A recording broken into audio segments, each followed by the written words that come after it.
So we were discussing that whenever there is a censure of council of ministers or the cabinet, it means the cabinet cannot take any policy decisions, and as soon as there is a censure of council of ministers, the prime minister takes the vote of confidence. A confidence motion is presented, and this confidence motion is voted upon.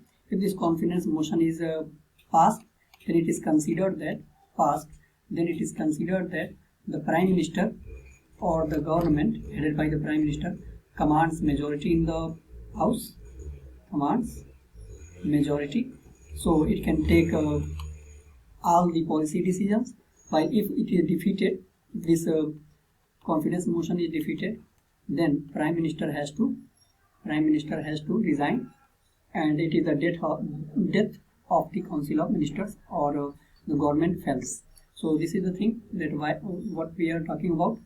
So now let's come to the next question. The next question is, which of the following is stated in the Constitution of India? First is, the president shall not be a member of either house of the parliament.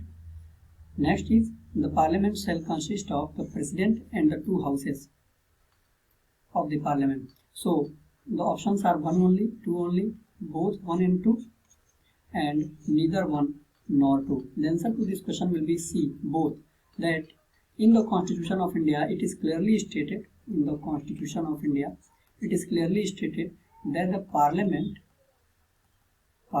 of India will be the union legislature. So Parliament is the union legislature, and it consists of 3 organs. First, the president. The president is not only the executive head, he is the legislative head also of the Union of India is also. So president is not only the executive but also the legislative head of the Union of India also, or constitutional head of the Union of India. So president is the integral part of parliament. Then the lower house or popular house, or in popular term it is called Lok Sabha. Then upper house, Rajya Sabha, upper house or upper chamber. So this is the thing that Parliament of India consists of president. President is an integral part of the parliament, a lower house and an upper house or a house of elders. So these are the 2 houses and 1 president. These 3 organs make the Parliament of India. It means that president is the integral part of the parliament. Second option is that parliament shall consist of president and 2 options. So second option is correct. First option, president shall not be a member of either house of the parliament. Though president is it is stated in the Constitution that though president is the integral part of parliament, but president is neither member of Lok Sabha or nor the member of Rajya Sabha. So president is the member of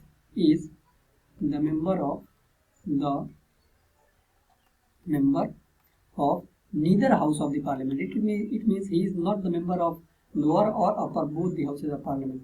So neither house of the parliament, though he is an integral part of the parliament. So it is, both of the statement are clearly stated in the Constitution of India. So answer D is the correct answer. So we have discussed a lot about the parliament, so no need to go into a great detail again and again. Now let's come to the next question.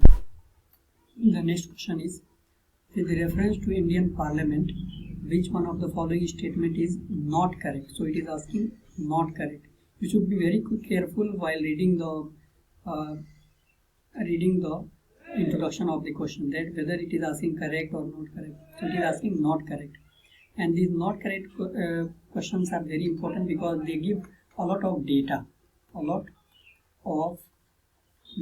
These not correct type of questions are very important because they give a lot of data for the prelims, because all the other statement will be correct, only one statement will be not correct. So the incorrect statement will be eliminated, all the other statement can be utilized to create a good information about a particular topic. So let's see, because it is asking not correct. So the first option is, the appropriation bill must be passed by both the houses of the parliament before it can be enacted into law. Second option is no money shall be withdrawn from the Consolidated Fund of India except under the approval made by the Appropriation Act. Third option is finance bill is required for proposing new taxes, but no other bill or act is required for making changes into rates of taxes which are already in operation. And the last option is no money bill can be introduced except on the recommendation of the President. So the answer to this question will be first. Only first is not correct, but all other statement B, C and D, all the other statement are correct. So this is, now let's see the detailed analysis of this question.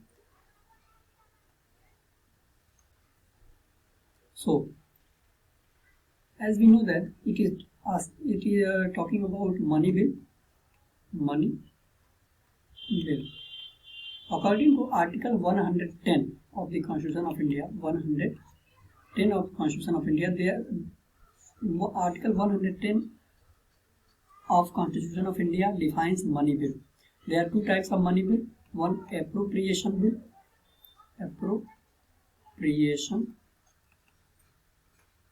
bill.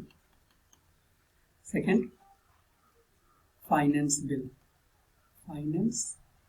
This is not financial bill, this is finance bill, because the finance bill is different from the financial bill. Finance bill is a money bill, while financial bill is near about some ordinary bill.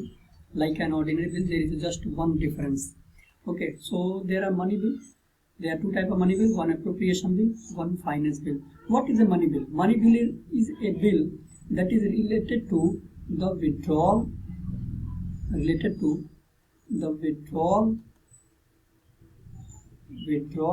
of money out of Consolidated Fund of India.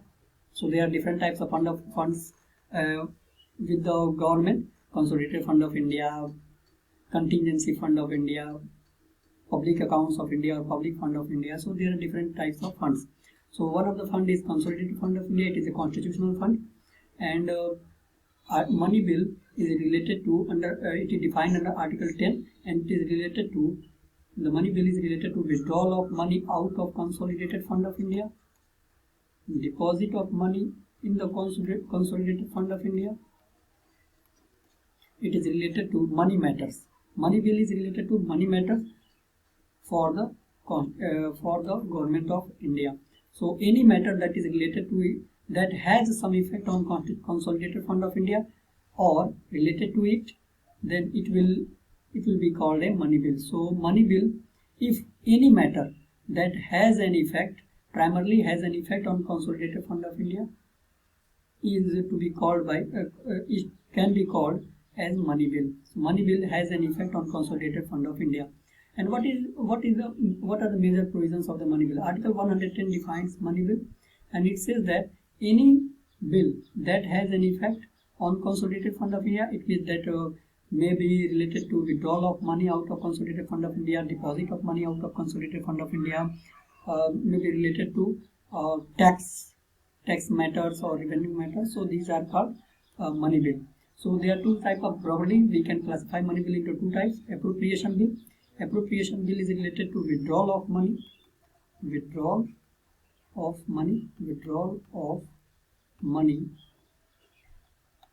out of Consolidated Fund of India. And second is finance bill. Finance bill is related to the deposits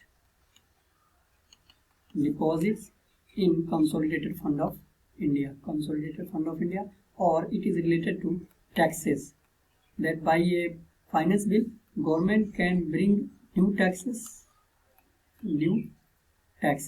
can impose or levy new taxes, can modify some provisions in the already tax regime and all these things. So this is the money bill. Now let's come to the options to this question. What the option to this question is asking, telling. So it is saying that no money bill can be introduced except on the recommendation of the President. It is correct. Why? Because what are the major provisions of money bill? The major provisions of money bill are that first, it can be introduced only in Lok Sabha. It can be introduced only in Lok Sabha. Second important point about money bill is that it can be introduced only on the prior recommendation by the president. Prior recommendation by the president. Prior approval by the president. And third is that money bill is only passed in Lok Sabha. It only needs to be passed in Lok Sabha. Though it is sent to Rajya Sabha, but Rajya Sabha has very limited power with regard to or with respect to money bill. Rajya Sabha has very limited power with respect to money bill. So this is the reason why we say that money bill are very important. So it says that no money bill can be introduced except on the recommendation of the president. This is correct. Next, C option is saying that finance bill is required for proposing new taxes, but no other bill or act is required for making changes in the tax rates of taxes which are already in operation. This is also correct. Why? Because finance bill is required. It is also a type of money bill. It is required for proposing new taxes, but no bill or act is required for making changes. Suppose there is a tax A, and the rate of this tax A, when this tax A was for the first time introduced, a money bill was required, a finance bill was required. But suppose 10% rate of the tax was, the rate of this tax was 10%. Now government wants to increase this rate of the tax to 15% or decrease this rate of the tax to 5%. No money bill or no finance bill is required for this change. Only it can be done just by a cabinet decision. So this is the thing, that this option C is also correct. And next, option B is saying that no money bill shall be withdrawn from the Consolidated Fund of India except under the approval made by the Appropriation Act. As I have told you already that appropriation bill, this appropriation bill is related to withdrawal of money out of Consolidated Fund of India. So whenever the government requires to withdraw money from Consolidated Fund of India, it requires an appropriation bill. Now, the first option, it is saying that the appropriation bill must be passed by both houses of the parliament before it can be enacted into the law. This is incorrect. Now let's see what are the procedures of passing of money bill, and by understanding this we can understand why the first statement is incorrect. So a money bill,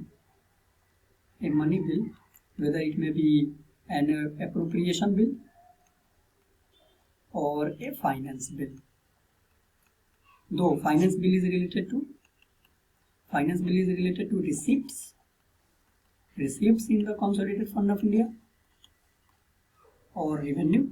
So it is related to revenue or receipts, while appropriation bill is related to expenditure on Consolidated Fund of India. Both of these bills are money bill. So whenever a money bill, first point is that it can be introduced only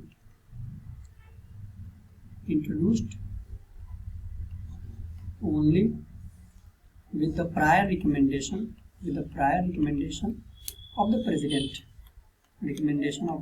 Second thing is that it can be introduced only in Lok Sabha.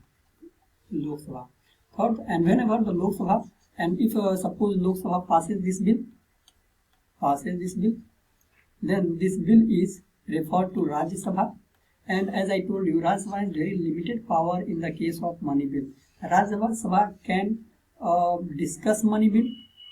Rajya Sabha can discuss, can recommend, can amend even money bill, can take no action even, but Rajya Sabha has to return a money bill within 14 days. So after 14 days, Rajya Sabha cannot Rajya Sabha cannot withhold a money bill more than 14 days. Within these 14 days, either Rajya Sabha can discuss this bill, either Rajya Sabha can you can say amend a money bill, either Rajya Sabha can return this money bill or withhold this bill. But after 14 days, this bill is again sent to Lok Sabha, and Lok Sabha can accept this amendment, or without accepting, it can pass the money bill. So Rajya Sabha has very limited power. So